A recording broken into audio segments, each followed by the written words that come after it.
Every year, billions of dollars change hands without a single transaction being intentionally made. No purchase. No contract signed in a moment of decision. No product chosen after careful comparison.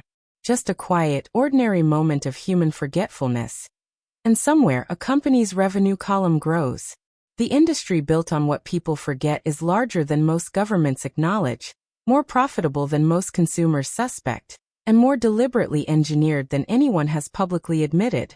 And buried inside this system, there is one mechanism so precisely designed to exploit human memory that it has a name inside corporate boardrooms that never appears in any customer-facing communication. Companies do not advertise it. Regulators rarely examine it. But it operates inside nearly every subscription, every financial product, and every service contract you have ever signed. You have almost certainly already funded it. You just do not remember doing so. Think about yesterday. Did you forget something? A bill that was due.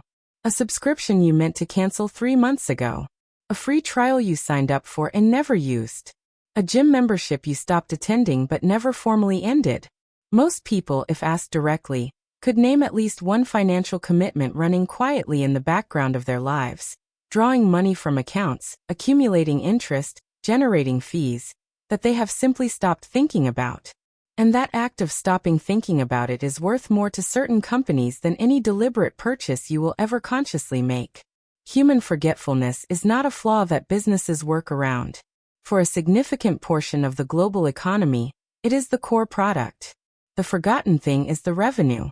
Consider what this means for the structure of entire industries. Banks do not merely offer overdraft protection because customers need it. Subscription services do not merely automate renewals because it is convenient. Storage facilities do not merely offer month-to-month contracts out of flexibility. Each of these structures contains, embedded within it, a financial architecture designed to remain invisible until the moment forgetting becomes profitable. And woven through all of it is a clue, a quiet, systemic practice that the industry calls passive revenue optimization, though it has never once used that phrase in a consumer advertisement. The first place to look for this industry is inside the financial sector, where the relationship between forgetfulness and profit is oldest and most transparent. Late payment fees on credit cards generated over $14 billion in the United States alone in a single recent year. $14 billion collected not from deliberate spending, but from the gap between what people intended to do and what they actually remembered to do. And this is only the most visible layer. Beneath it, a more sophisticated system operates. Banks have long understood that the most profitable customer is not the one who spends the most. It is the one who forgets the most consistently. The customer who carries a balance not because they cannot pay it, but because they forgot the payment date. The customer who triggers an overdraft not because they are broke, but because they misjudged the timing of an automatic debit. These moments of forgetting are so reliable, so consistent across millions of customers, that financial institutions build entire product lines around them. They calculate the statistical likelihood that a customer will forget, and they price their products accordingly. The interest rate on a credit card is not just compensation for risk. It is compensation for the mathematical certainty that a percentage of cardholders will forget to pay in full each month. Forgetting has been priced into the product before you ever sign the agreement. And outside banking, in the world of digital subscriptions, the architecture becomes even more deliberately constructed. The free trial with automatic conversion is perhaps the most elegant financial instrument ever designed around human forgetfulness. It requires no deception, no pressure. It simply requires that you forget. And forgetting, for most people, is completely effortless. A company offers access to a service at no initial cost. The customer explores, uses it briefly, and then moves on to other things. The trial period ends. The billing begins. The customer, having mentally filed the service under free, does not notice the charge until it has appeared several times. The subscription economy runs, in significant part, on this precise sequence of events. To understand how the industry that profits from forgetfulness truly operates, you need to understand a concept that financial product designers call passive churn prevention. Churn, the rate at which customers cancel services, is the greatest threat to any subscription-based business. Companies invest enormous resources in reducing it. Most consumers assume this means improving the product, making the service better, giving customers more reason to stay. And some companies do exactly that. But a quieter strategy exists alongside product improvement, one that operates not by making cancellation desirable to avoid, but by making cancellation inconvenient to remember to initiate. Cancellation flows are deliberately engineered to require multiple steps. Phone calls instead of online buttons. Confirmation emails that must be replied to. Cooling off periods that reset if not actively managed. Each additional step inserted into a cancellation process represents a calculated bet that a percentage of customers who intended to cancel will forget to complete the process before the next billing cycle. And so they are charged again. This is not speculation about corporate behavior.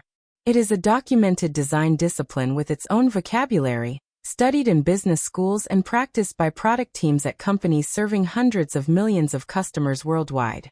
Alongside this, the financial industry has developed what are internally called dormant account strategies. When customers stop actively managing an account, it does not simply sit idle. Maintenance fees begin to accumulate. Minimum balance requirements trigger penalties. The account, forgotten by the customer, becomes progressively more profitable for the institution. Credit card companies send pre-approved limit increases to customers who have not used a card in months, not because they need more credit, but because reactivating a dormant relationship resets the clock on potential future forgetting. Every touchpoint is designed not to serve memory, but to profit from its failure. The scale of the economy built on forgetfulness is difficult to comprehend without specific numbers to anchor it.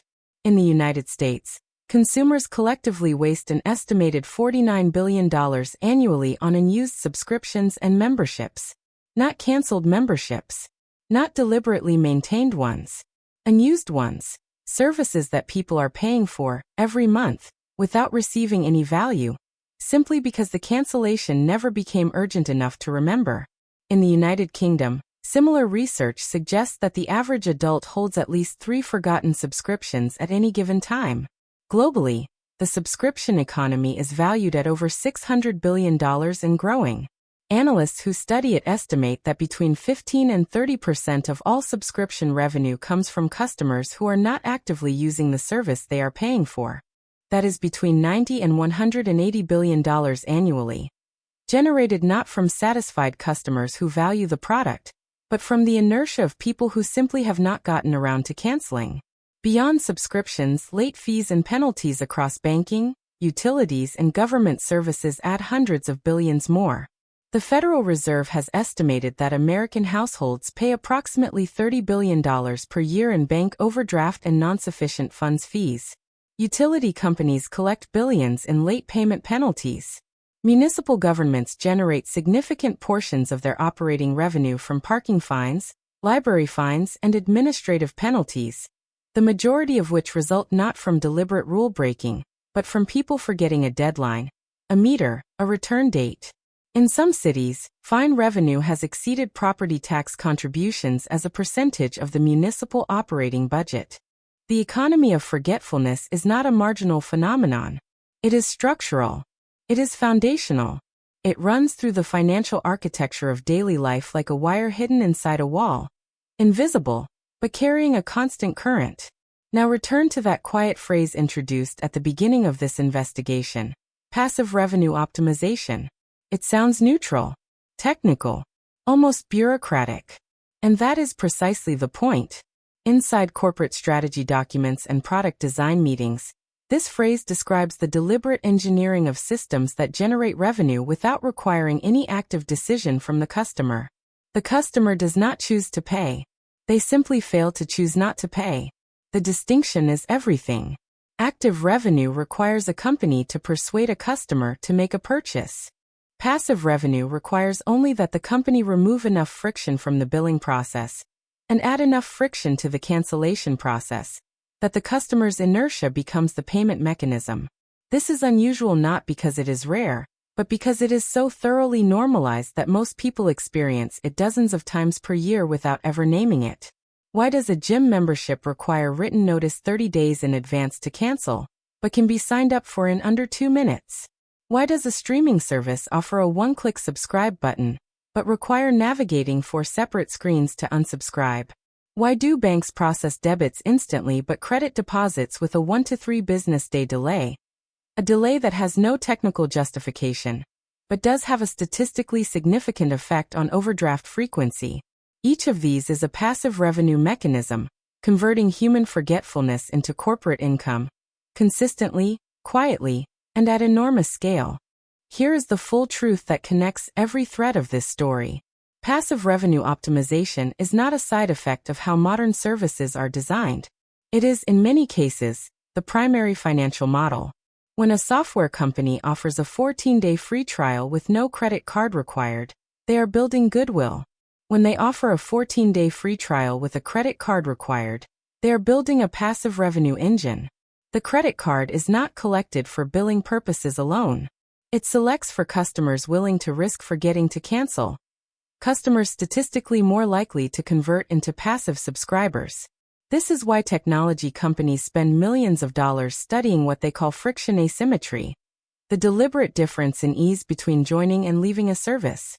The companies that have mastered friction asymmetry have not merely built better products.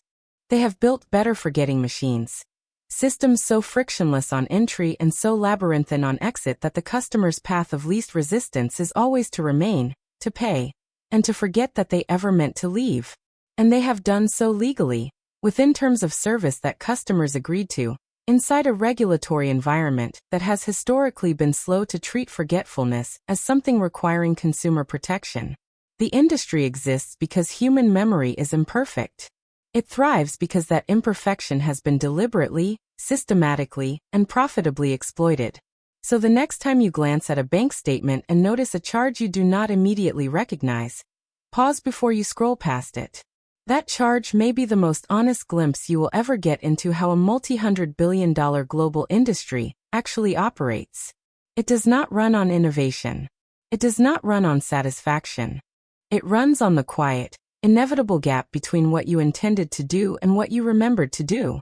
Every forgotten subscription, every missed payment deadline, every dormant account accumulating fees in the background of a life too busy to notice. Each of these is a brick in an economic structure built entirely from human imperfection.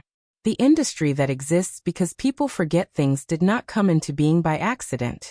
It was architected, optimized, and legally protected, year after year, to ensure that your forgetting would always be worth more to someone else than it costs you to remember. The real question is not how much you have already paid into this system. It is how much you are paying right now without knowing it.